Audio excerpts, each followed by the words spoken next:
दोस्तों, स्वागत है आपका अपने YouTube चैनल स्टोरी क्रिएटर पर। अगर आज की वीडियो आपको पसंद आए तो वीडियो को लाइक करें, शेयर करें और चैनल को सब्सक्राइब करें। ज़रा सोचिए ऐसे इंसान के बारे में जो रोज़ाना ऑफिस जाता है, जहां उसे कैब लेने आती है। वह ड्यूटी के बाद घर छोड़कर जाती है। ऑफिस में आरामदायक चेयर, AC, कॉफ़ी व टी मशीन सहित कई सुविधाएँ हैं। लेकिन ये कहानी ऐसे शख्स की जो रोज़ाना ज़मीन से 2000 फीट नीचे काम करने जाता है, जहां ऑक्सीजन लेवल कम होने के साथ चमड़ी को जला देने वाली गर्मी, घुटन और दहशत की चाल कब धस जाए पता नहीं। पूरी कहानी जानने के लिए पढ़ें। धनबाद के डिगवाडिहा में जीत सिंह अपनी बेटी व पत्नी के साथ खुशी खुशी रह रहा था। जैसे हर किसी का परिवार खुशहाली में रहता है, ठीक उसी प्रकार उनकी जिंदगी भी चल रही थी। लेकिन एक दिन जीत की बेटी भारती के एक सवाल ने उसकी जिंदगी जीने का नज़रिया ही बदल दिया। पास के स्कूल में भारती 5वीं कक्षा में पढ़ती थी। अक्सर उसे कभी उसके पिता तो कभी माँ उसे स्कूल छोड़ने जाया करती थी। स्कूल जाते समय तो सब अच्छा रहता था, लेकिन छुट्टी के समय जब भी उसके पिता उसे लेने आते थे तो उसे जरा भी रास ना आता। भारती के दोस्तों के माँ पिता साफ सुथरे कपड़े पहनकर अपने बच्चों को लेने आते थे, जैसे हर आम आदमी आता है। भारती अपने पिता से प्यार तो करती थी, लेकिन वो ये नहीं चाहती थी कि उसके पिता स्कूल की छुट्टी होने पर उसे लेने आए। हो भी क्यों ना, दिन में साफ सुथरे कपड़े पहनकर ड्यूटी जाने वाले जीत के कपड़े ड्यूटी के बाद इस कदर गंदे हो जाते थे कि बेटी नहीं चाहती थी कि वे छुट्टी के समय स्कूल आए। एक दिन छुट्टी के बाद जीत स्कूल के गेट के बाहर गंदे कपड़ों में अपनी प्यारी बेटी का इंतजार कर रहे थे।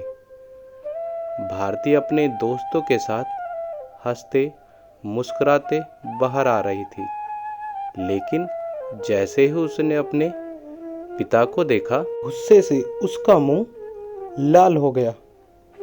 गुस्सा भी ऐसा कि पिता को देख उनके पास जाने की बजाय पैदल ही घर की ओर जाने लगी। पिता साइकिल लिए बेटी के पीछे चल दिए। कहा, भारती बैठो। नीरस मन से भारती भी साइकिल के कैरियर पर बैठ गई।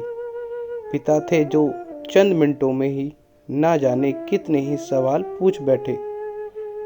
कैसा रहा आज का दिन, और स्कूल में मन लगा भी या नहीं? चलो बताओ, क्या खाना है, वही खरीद लेते हैं। इधर भारती एकदम चुप, मानो उसे अपने पिता से बात ही नहीं करनी है। खैर, घर आया और साइकिल से उतरते ही भारती बैग फेंकते हुए और बड़बड़ाते हुए अपने कमरे में चली गई और रोने लगी। इधर उसकी माँ राधा ने ये सुना तो पीछे पीछे चली आई और पूछा, क्या हुआ भारती? भारती ने कहा, माँ तुम क्यों नहीं आती मुझे स्कूल लेने? माँ बोली, क्यों, तुम्हारे पापा उसी रास्ते से आते हैं, इसमें गलत क्या है? भारती बोली, उनके कपड़े देखे हैं?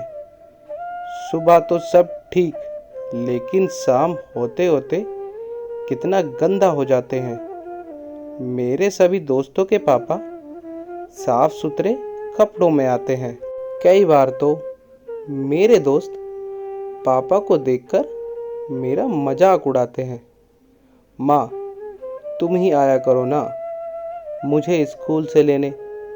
राधा ने कहा, तो मेरी बिटिया रानी इससे परेशान है। अच्छा भारती, तुम ही पापा को ये क्यों नहीं कह देती?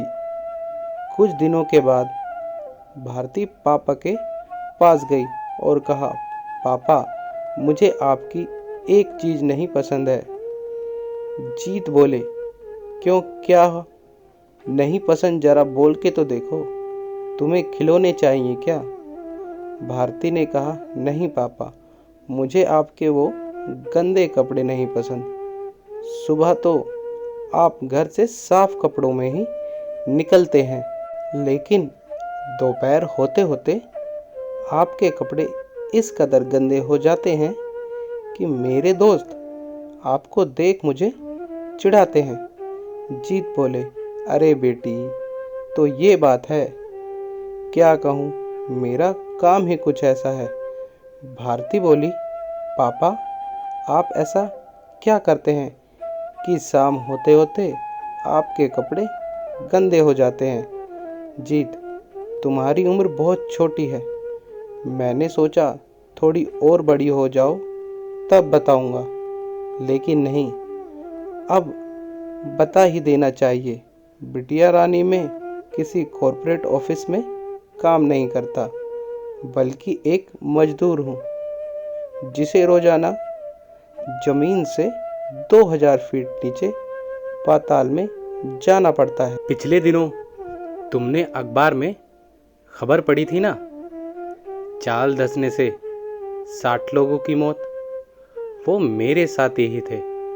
मैं खुशकिस्मत था क्योंकि मेरी सुबह की शिफ्ट थी।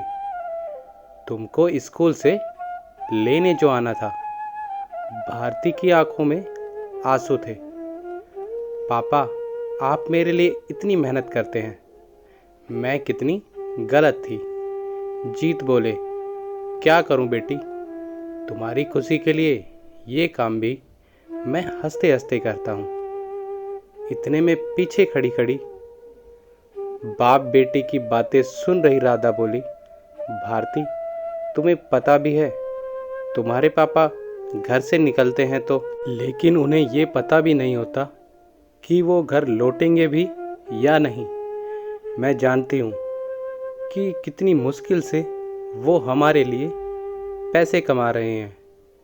ज़मीन की गहराई में जाकर वो कोयला निकालते हैं।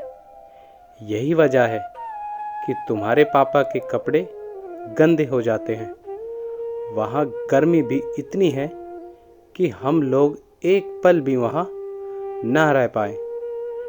डर इस बात का बना रहता है कि चाल कभी भी धंस सकती है। लोग डर के साए में काम करते हैं। अगले दिन छुट्टी के वक्त पापा रोजाना की तरह स्कूल के गेट के बाहर गंदे कपड़ों में खड़े थे, लेकिन इस बार भारती उनसे नजरें चुराने की बजाय जाकर उनके गले से लिपट गई। दोस्तों, हमें रियल में नहीं पता होता कि हमारे माता पिता हमारे लिए क्या क्या सेक्रीफाइस करते हैं, कैसे हमारे लिए पैसा कमाते हैं। तो प्लीज़ उनकी रिस्पेक्ट करें, उनका आदर करें और उनसे प्यार करें।